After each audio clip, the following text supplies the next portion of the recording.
चलतु तैयारी करवा अरुआ डालमा सब परिबा कटाई रखाई।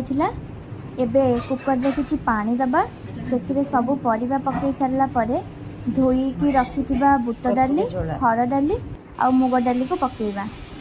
सब प्रकार परिबा पकेइदेबा से गाजर अमृतभंडा कखारू झुड़ंग आलू बीन्स बैगण कोबी भी पकाई।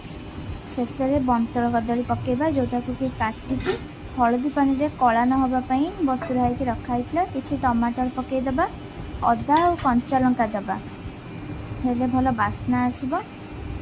एबे से किछि हलदी पकेबा हलदी गुंड पकेबा कुकर रे। तापरे स्वाद अनुसार लुण देबा निज हिसाब रे लुण पकेबा।